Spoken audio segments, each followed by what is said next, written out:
Ya, udah di hari Jumaat yang mulia ini kami membawakan kepada bis kita segmen Elite Rohani untuk edisi Rampai Pagi hari ini 25 Rabiul Awal 1444 Hijrah bersamaan dengan 21 Oktober tahun 2022. Seperti yang diberikan oleh Sarina tadi ada penonton, hari ini segmen Elite Rohani akan membincangkan mengenai dengan zuhud baginda Rasulullah sallallahu alaihi wasallam. Alhamdulillah ya. Kita bersama dengan narasumber kita yang mulia Dr. Hajah Mas Suryati Haji Yahya, penolong Profesor Fakulti Usuluddin Universiti Islam Sultan Syarif Ali. Berjumpa lagi Dr. Hajah. Assalamualaikum. Assalamualaikum. Assalamualaikum Sehat warahmatullahi. Alhamdulillah sehat. Alhamdulillah. Baik. Hari ini nyorang masih lagi kita ni berada di bulan Rabiul Awal. Nyorang kesempatan kita ni untuk lebih memperbanyakkan lagi ingatan kita ni ya, untuk memanifestasi rasa cinta dan kasih kita ni kepada baginda Rasulullah sallallahu alaihi wasallam. Zuhud merupakan satu perkara yang dituntut ya, kepada kita ni terhadap Rasulullah. Mungkin sebelum kita ni lebih berpanjang lebar ni Dr. Hajah menerangkan dulu definisi zuhud tadi. Okey, baik. Bismillahirrahmanirrahim. Innal hamdalillah nahmaduhu wa nasta'inuhu wa nastaghfiruhu wa na'udzu billahi min syururi anfusina wa min sayyiati a'malina. Man yahdihillahu fala mudhillalah wa man yudlil fala hadiyalah. Asyhadu an la ilaha illallah wahdahu la syarikalah wa asyhadu anna Muhammadan abduhu wa rasuluhu amma ba'd. Subhanaka la ilma lana illa ma 'allamtana innaka antal alimul hakim. Rabbi shrah li sadri wa yassir li amri wa hlul 'uqdatam min lisani yafqahu qawli. Rabbi yassir wa la tu'assir wa tam bil khair. Assalamualaikum warahmatullahi wabarakatuh.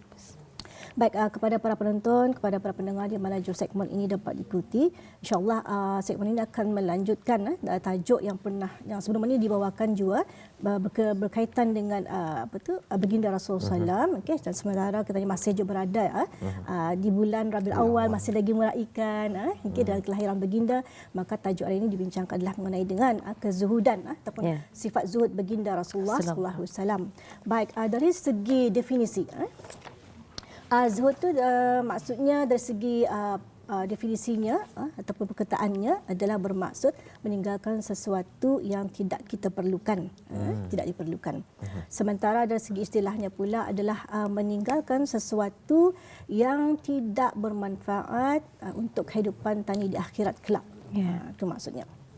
Okey. Baik. Jadi itu maksudnya.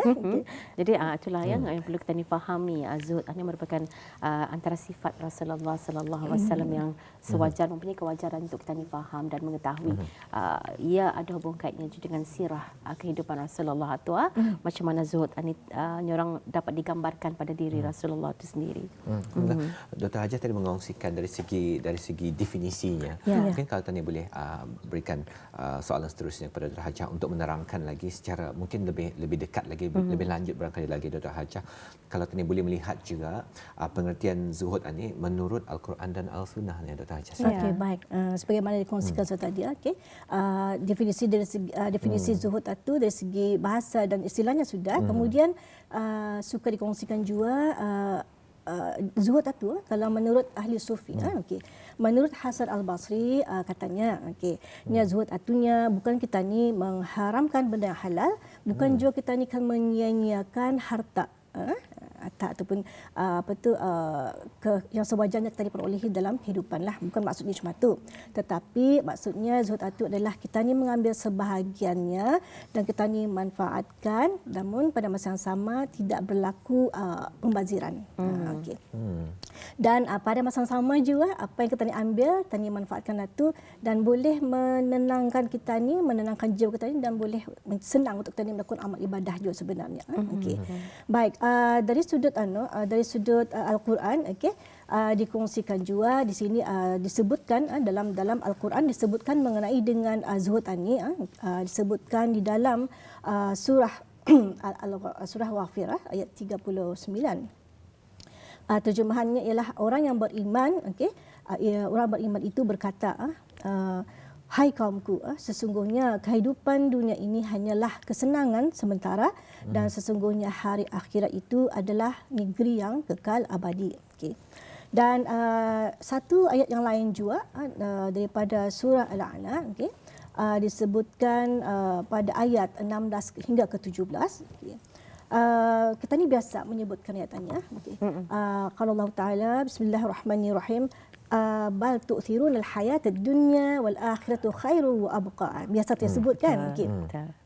Jadi dari segi terjemahannya ialah tetapinya kamu orang kafir adalah memilih kehidupan duniawi sedangkan kehidupan akhirat itu adalah lebih baik dan lebih kekal. Jadi di sini kita ni melihat kedudukan kedudukan dunia ni sebenarnya bukannya sepatutnya kita ni takluki keseluruhannya. Jadi Quran sudah pun menggambarkan bahwasanya kehidupan dunia itu bukan sesuatu yang kita ni takluki secara keseluruhannya. Jadi perlulah di situ kita ni bersifat zuhud tentang apa-apa yang diwujudkan ataupun apa-apa yang kita ni perolehi daripada kehidupan dunia ni. Jadi pada masa yang sama juga ada satu hadis menyebutkan hadis ini daripada Sahal bin Sa'ad. Okay. Rasulullah SAW bersabda, berkata ada orang yang mendatangi baginda Rasulullah SAW dan bertanya arah baginda Rasulullah. Wahai Rasulullah, boleh tak tunjukkan arahkunya suatu amalan yang mana apabila aku melakukannya maka Allah akan mencintaiku dan begitu juga manusia. Okay.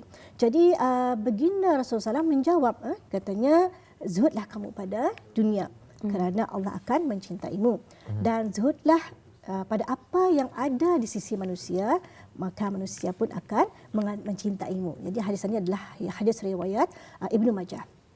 Jadi kalau kita ni lihat daripada dua sumber tadi itu Al-Quran dan Sunnah ternyata jelas memberikan gambaran sudah bahwasanya kedudukan dunia ni bukanlah sesuatu yang indah di mata kita ni, tapi Al-Quran menggambarkan bahwasanya itu hanyalah sementara sahaja.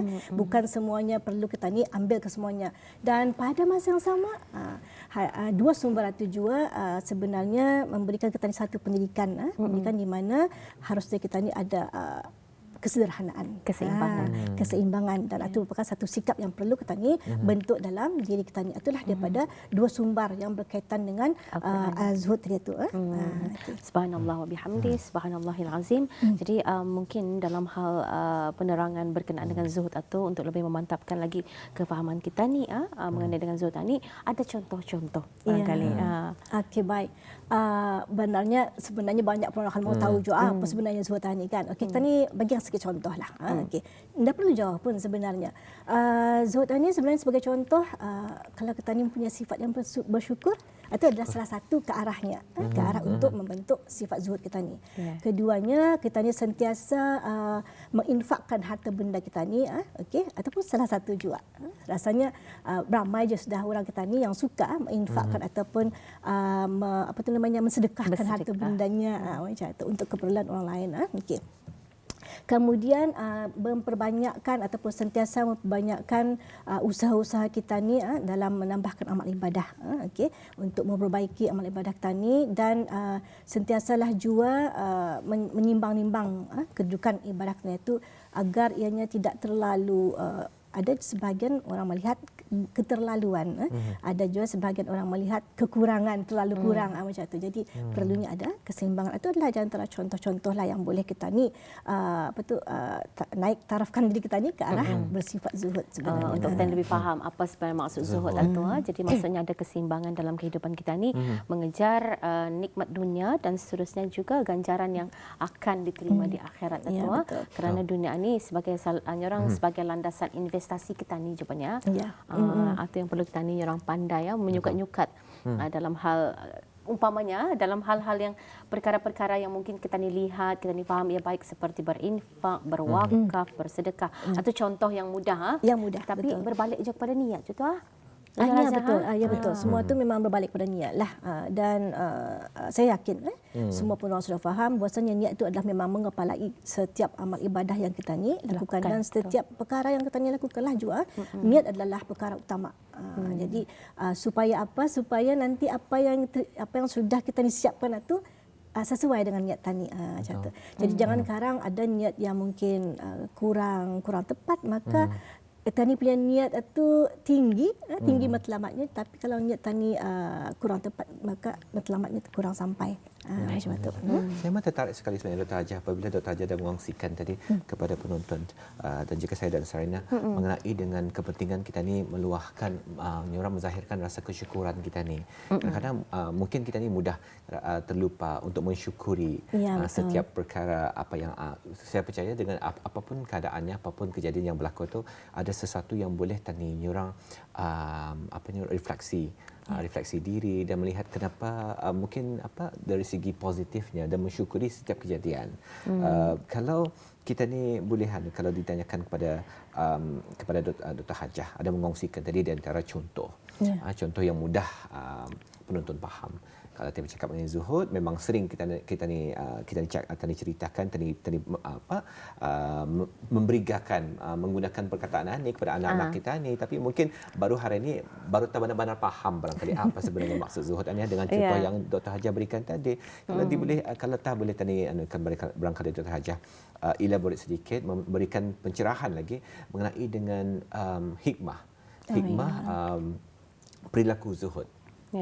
Okey, baik. Disebutkan saya tadi kalau kita ni sebagai contohnya tadi kalau kita ni kan ke arah level zuhud itu bersyukur adalah salah satunya. Jadi antara hikmahnya juga apabila kita ni bersyukur atas sesuatu sudah pasti hati kita ni akan tenang. Itu adalah hikmah yang akan kita perolehi lah insya-Allah. Hati kita ni tenang, kemudian hidup kita ni tentram, aman, bahagia rasanya sebab ialah kalau misalnya selama ini harta yang bertimbun itu mungkin membuatkan kita gusar, gelisah di mana akan menyimpan harta ni. Jadi once kita ni sudah menginfakkannya dengan niat yang lurus, insya-Allah semua itu akan menjadi hati kita lebih tenang. Jadi tidak ada depan fikirkan lagi lah. Jadi semua itu sudah maknanya kita ni berkeyakinan, bertawakal kepada Allah, bahwasanya apa yang kita ni laksanakan itu insya-Allah akan mendapat ganjaran di akhirat nantilah hasil kita ni berinfak dan ataupun atas sebab kita ni rasa syukur kita ni lah juga sebenarnya. Jadi membawa kepada level zuhud akhirnya. Jadi apa perkara yang boleh merosakkan zuhud ini? Okey, perkara yang boleh merosakkan. Okey. Baik, sudah disebutkan tadi kehidupan dunia ini adalah kehidupan di mana kita ni mengambil dalam keadaan yang sederhana. Okey, yang merosakkan itu ialah anda kita mengambil secara berlebihan, tamak, ta'assub sehingga kan ketamakan itu merugikan kita sendiri dan akhirnya tamak itu membuatkan kita jauh daripada Allah Subhanahu Wa Taala. Bila jauh daripada Allah Subhanahu Wa Taala berarti artinya ibadah kita ni sudah kurang di sana. Macam tu. Jadi itulah ia punya konsekuens lah, akibat musababnya lah kalau kita ni berlebihan dalam urusan-urusan dunia ini sebenarnya. Rasanya dua kata kunci yang penting juga yang dapat dipelajari tadi daripada perkongsian Dr. Hajah ialah kesederhanaan dan mensyukuri. Rasanya Sarina boleh kita ni kaitkan ni Sarina dengan kesihatan mental. Pada bulan Oktober ni kita akan memang sepanjang bulan Oktober kita akan membincangkan mengenai dengan kesihatan mental dan dapat dikaitkan dengan perkongsian tadi kalau kita ni rasa indah bersyukur, mau lebih lagi dan sering membandingkan diri kita ni kali mau lebih banyak mau macam orang lain jadi ini akan habis Dr. Hajah. Jadi itu akan mengganggu juga emosi seseorang. Betul. Rohani pastinya ya. Baik, mengenai dengan keadaan berkaitan dengan kesihatan mental atas sebab emosi yang berlebihan dan fikiran yang terlalu banyak difikirkan. Okey. Jadi saya kembali kepada contoh yang saya sebutkan tadi mengenai dengan timbunan harta, keinginan kita ni untuk mendapatkan sesuatu. Okey. Jadi kalau kita ni tidak pernah mensyukuri, maka kita ni akan menggesa diri kita ni untuk mendapatkan sesuatu sehingga kan kita ni melupakan batasan yang sepatutnya. Satu perkara. Kedua, kalau kita ni memaksakan diri kita ni juga melebihi daripada batas kadar kemampuan kita ni, maka sudah pasti akan merosakkan diri kita ni sendiri juga sebenarnya. Macam tu. Jadi apapun dalam dua perkara yang tadi hendaklah kita ni berbalik, biarlah kita ni berada dalam keadaan yang serba sederhana, sentiasa merasa cukup dengan apa yang ada. Dan merasakan sesuatu yang kita ni cukup, merasa kecukupan itu adalah tandanya kita bersyukur. Jadi bahasa Arabnya qanaah tu, merasakan sentiasa rasa bersifat qanaah. sentiasa merasa cukup itu adalah sifat qanaah dan membawa kepada zuhud juga sebenarnya. Baik, mungkin kalau kita ni melihat kepada kepribadian Rasulullah sallallahu alaihi wasallam, antara sifat zuhud yang lebih ketara, yang benar-benar dekat dijadikan contoh dalam kehidupan kita ni. Okey, baik.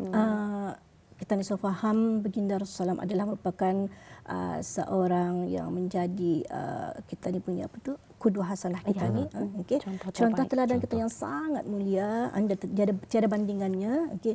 Jadi apabila disebutkan tiada bandingannya, kalau kita ni melihat daripada apapun ukurannya, sama ada daripada gaya kepimpinannya, gaya kehidupannya, gaya bersosialnya, baginda Rasulullah bersama dengan masyarakat sekelilingnya, semuanya adalah dalam keadaan yang serba sederhana, tiada memilih apa tu latar belakang, semuanya berjalan serentak bersama sahaja. Jadi keadaan itu menyebabkan sekeliling baginda merasa senang. Okay. Maksudnya tidak ada apa tu pilihan darajat. Okay, sama rata saja layanannya. Sedangkan baginda itu adalah seorang yang sangat punya kedudukan. Bahkan kalau dilabelkan andai kata dengan kedudukannya itu baginda sebenarnya boleh saja meletakkan dirinya jauh daripada orang lain sebenarnya, tetapi itu tidak pernah berlaku. Jadi sesuailah dengan kedudukan baginda yang menjadi contoh teladan arah kita ni juga sebenarnya. Jadi dalam hal ini perlulah kita ni mencontohi bahawasanya tiada batasan antara yang tinggi dan yang rendah tu dalam beberapa hal dan mengikuti batas yang tertentulah macam tu. Jadi dalam hal itu baginda sudah pun mencontohkan kita ni juga sebenarnya. Dan sama juga dalam kehidupan menjalani kehidupan misalnya. Dalam kalau kita ni lihat gaya baginda Rasulullah hidup itu, mungkin kita ni akan merasa kita ni lebih kaya sebenarnya. Okey. Sebab apa? Kalau kita bandingkan kehidupan baginda tu cukup sederhana, dengan keadaan rumahnya yang cukup sederhana, keadaan tidurnya sederhana. Kalau kita ni memilih lagi, kita ni pun memilih lagi untuk kalau boleh tu tidur dalam keadaan empuk lagi macam tu. Kerana itu kenapa ada perkataan memilih itu, kerana kita ni ada banyak pilihan. Itu yang menjadikan kita ni cabaran dunia masa ni tu, model masa ni tu, macam mana kita ni menerapkan sifat zuhud atau pada diri kita ni dan dalam lingkungan kondisi keluarga kita ni, betul. Itu cabaran kita ni, betul Dr. Raja. Baik, bercakap mengenai dengan banyaknya pilihan. Secara ringkas. Adanya banyak pilihan sebenarnya bukan juga baginda Rasulullah tidak mempunyai banyak pilihan. Banyak pilihan sebenarnya, tetapi kerana hatinya sudah tergantung kepada keyakinannya sangat tinggi kepada Allah Subhanahu Wa Taala, maka itulah melabelkan baginda berada dalam situasi yang cukup sederhana. Alhamdulillah. Sebagai kesimpulan Dr. Hajah mengenai dengan topik yang tadi bincangkan hari ini, cukup menarik sekali, zuhud baginda Rasulullah sallallahu alaihi wasallam. Silakan. Okey, baik. Dalam menjalani kehidupan kita ni hari ini, sebenarnya walaupun cakupan bidang zuhud itu jauh daripada apa yang kita lihat, ialah sebab melihat lingkungan kita ni, tapi tidak bermakna kita ni akan membuang sifat zuhud. Sifat zuhud itu adalah sesuatu yang perlu dibentuk dalam diri kita ni, dan ia sangat berkait dalam pembangunan kerohanian dan spiritual kita ni juga, dan akhirnya zuhud itu adalah membuatkan kita ni sangat berkeyakinan tinggi kepada Allah Subhanahu Wa Taala akhirnya. Alhamdulillah. Terima kasih Dr. Hajah perkongsian topik yang cukup indah yang boleh kita kaitkan dan juga kita dipandukan dalam kehidupan kita ni. Zuhudnya baginda Rasulullah sallallahu alaihi wasallam. Terima kasih Dr. Hajah. Kita jumpa lagi 2 minggu akan datang. Insya-Allah. Assalamualaikum. Waalaikumsalam warahmatullahi wabarakatuh.